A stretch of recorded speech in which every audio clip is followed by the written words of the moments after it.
Hello everyone, Tanak here. Welcome to episode 56 of Building My Industrial Empire in EVE Online. So let's start with the usual progress report. My net worth plus that of the corporation is now at 118 billion ISK. As you can see, Tanak is at 55 billion. Erica is at 7, and the big one is Toy Company is at 55 billion too. If you look at that little chart here, what you can see is that Tanak progressed a little bit. Erica dropped because I injected some money in the corp. Toy Company got 11 billion increase this week. Holding dropped 5 billion. So because we're transferring asset, because we don't need basically the holding corp right now, because we're holding everything in the main the Toy Company. And you are gonna start seeing procurement because we reactivated procurement. The old setup that we have with a holding corp to get the structure and Toy Company that wasn't deckable doesn't work as well in nullsec. So we now have our mostly consolidating asset in Toy Company, and we use procurement just for out of corp hauler, well, non-deckable hauler that we still want to wear the tag, because we also have some of them that are just not in corp, but it's easier to manage all the access list on one corporation than individual haulers. So that's why we're doing it like that. So it is a good progression. We climbed a little more than 5 billion this week, so it's pretty good. We're very, very happy of how things are going so far. HR situation. Toy Company is now at where does my alliance look? Toy Company is now at 154 member, which is 10 more than last week. We did get a lot of new recruit this week. I don't know if my last video did something for HR, but at least we're getting more people that are willing to join our little adventure, and procurement is at 4 people right now.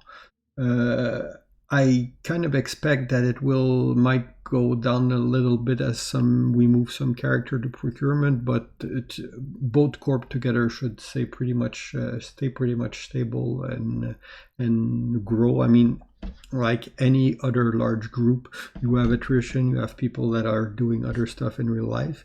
You got some people that enjoy where the corp is going, some people that are looking for other experience, so you will lose some, you will gain some. That's pretty normal. Overall, you got to look at it from on a long-term perspective. Am I growing or am I shrinking? And right now we're on a path where we're growing.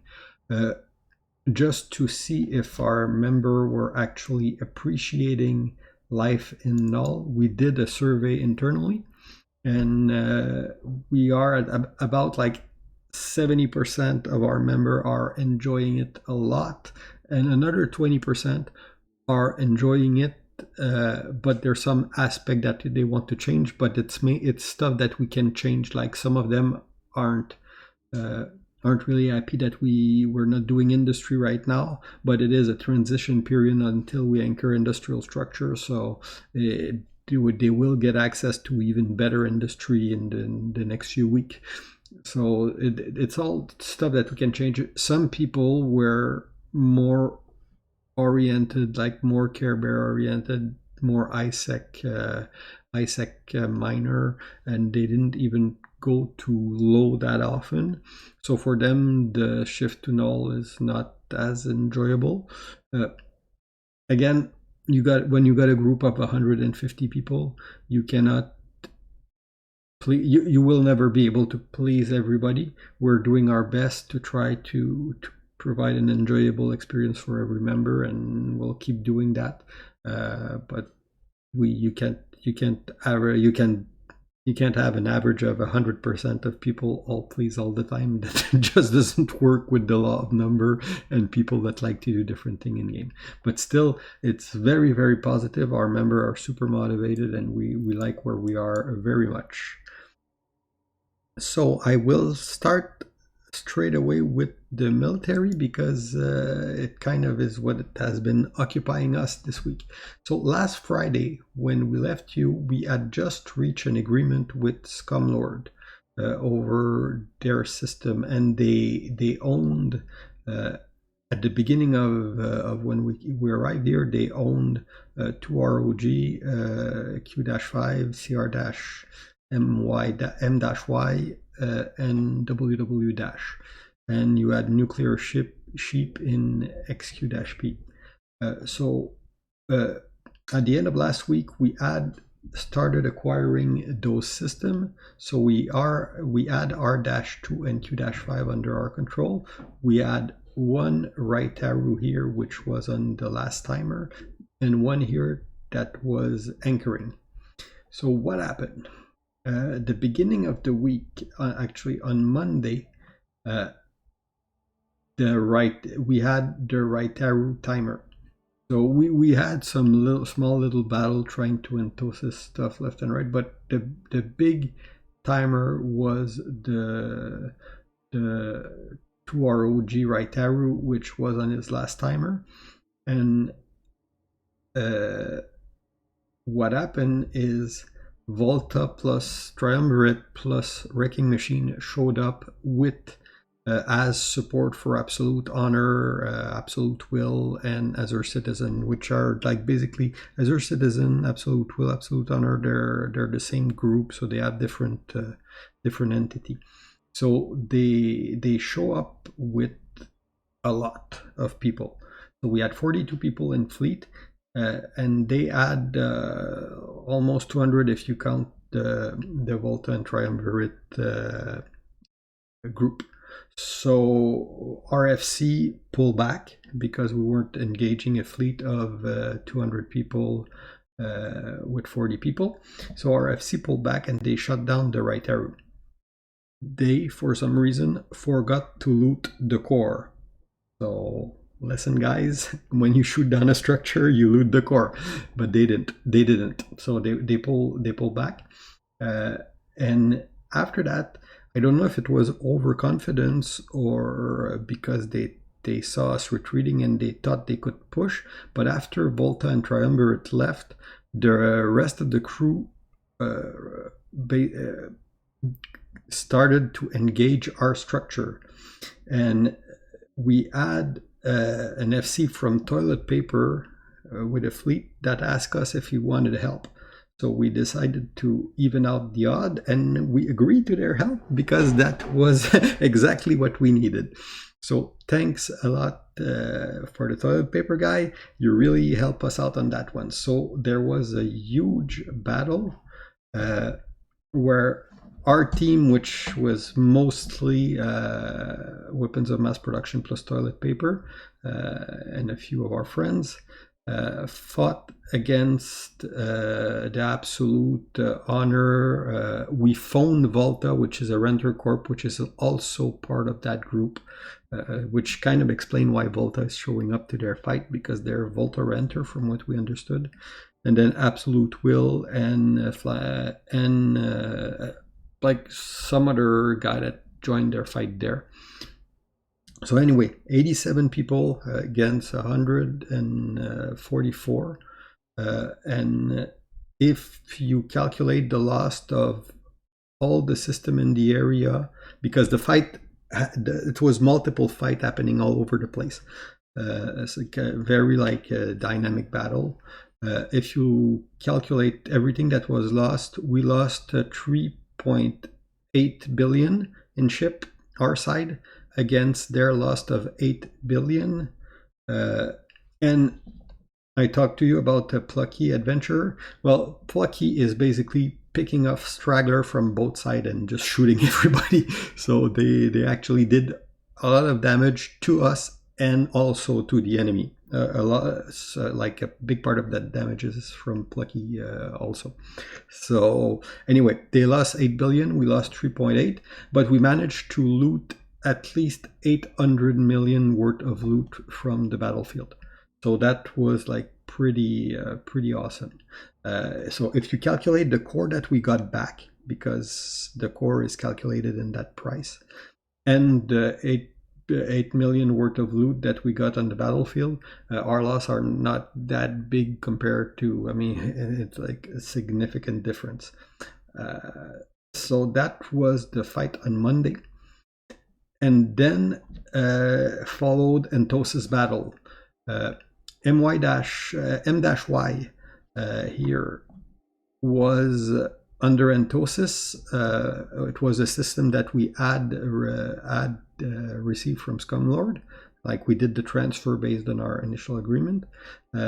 So it was at that point a weapon of mass production system, but it had been Entosis by Nuclear Sheep, and there was an Entosis battle where Flying Dangerously showed up, and they had a very strong showing, 20 plus people, like around 20 people under our weak time zone.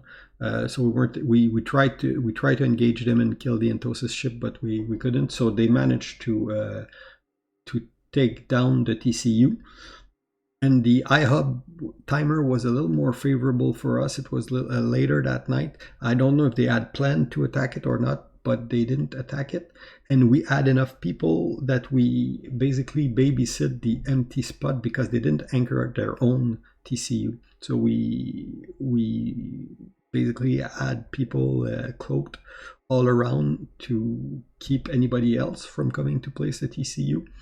And we managed to, as soon as the iHub got out of a timer, we placed back another TCU before the next sub update. So if you go on that line, you don't even see that we lost the system, but we almost lost it. So it was that was a close one.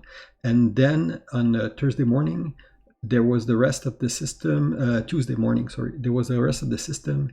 That the last system that the ship were owning.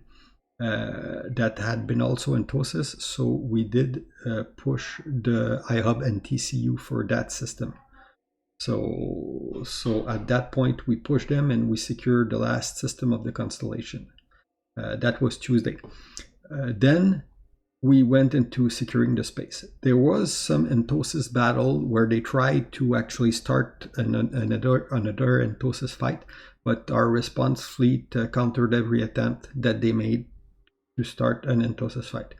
And at the same time, we began anchoring a lot of different structures. So now we have at least one structure in every system in the constellation. And most of them are Astrals, so they're pretty strong for defense. So we have a dock up in every station, and we raise the ADM pretty much all over the place. And we're very active at keeping that ADM up. So the Entosis window is very small. I mean, starting an Entosis battle there would be very painful for whoever tried. But I mean, again, pressing our luck. But the timer are becoming more favorable to us. So we raise the ADM everywhere. It's at least 3 in every system, and even more. It's like 4, and we even managed to put the military index to 5 in some system. We are starting to secure the POCOs. Our goal is to get all the POCOs there. There was some small scale. At one point, the sheep did try to hot drop us with a Sin and 3 Tengu that we managed to kill. After we killed that Sin here and the 3 Tengu, there weren't any other large-scale attack for the rest of the week. When we calculate all the loss from all the battle and everything, I think we're at almost 30 billion, if not more, that we inflicted on them, us, and plus the plucky loss that they had. So right now, the situation is that the weapon of mass production own the entire constellation here. with a structure in every system, with the ADM that is pretty high, and we are continuing to secure it even more. So every day we're digging in more. So I would say that we are pretty much at the mop-up phase and securing phase of the invasion. What are the next step? Well, the sheep still have 2 Astra House here in XQ-P. So I did offer them to unanchor them without intervention from us. So I told them, okay, you want to leave, unanchor your stuff, get your core, get out, and we're going to let you go without killing you. They didn't accept that. So we're going to have to, the next step for us will be to clean those 2 Astra House to really pacify the system. We got War Deck right now. We don't really care. I'll show you after the presentation. But I mean, for me, one War Deck is like, okay, been there, done that. Bought the T-shirt. I don't really care. I mean, we live in an null pocket, so I don't expect iDeck. I don't expect War Deck to be a problem. Will they catch some people that are careless? Probably. It happens every war, but overall, it's not going to affect the corp that much, and we have out of corp order for the important stuff. So this week we're going to get we're getting basic production to run in the pocket. We keep raising our ADM. Finance look very good for the future. Our estimate right now, based on our current progression, is about 8 billion of ratting tax per month. And our fee to maintain for fuel and maintaining the soft structure is about 2 billion total. So we are on financially we're doing pretty good. Plucky is dangerous. Our guys have, we almost have like a how to survive Plucky guide that we're going internally. These guys are very good and very dangerous and very active, especially if you jump the gate to ISAC. But they hurt our opponent as much and probably even more than us, because after a little while here, we're starting to let's say get used to the place. So we kind of know how to avoid them, and we have our detection system, our standing fleet, which is getting efficient. We did pick a few fights with them, which they mostly won. But we did pick a few fights. We did get a few kills on their interceptor. But we're honest. As on small scale PvP, they are one league above us. But at the same time, it's a very good experience for our guy to survive them. So we are progressing with that. Obviously, at the amount of people we can put in fleet, that's another story. But their thing is small gang PvP, and it's not doesn't look like they're like like a large fleet type of organization. They just shoot everybody and they have fun. So, well, that's about it for the presentation. So like you see, the war deck that we have currently, Black Flag, Eldon, like typical ISAC war decker. New form and income were corp that broke off from Eldon, so we really actually just got 2 war deck, but those 2 corp broke from Eldon, so we now have 4. I don't know why they are doing that, but what happened there, I don't really care, to be honest. That's their thing. So the rest, we are this week we are gonna start production inside the pocket, which was always our goal. We want to benefit from the nullsec production bonuses.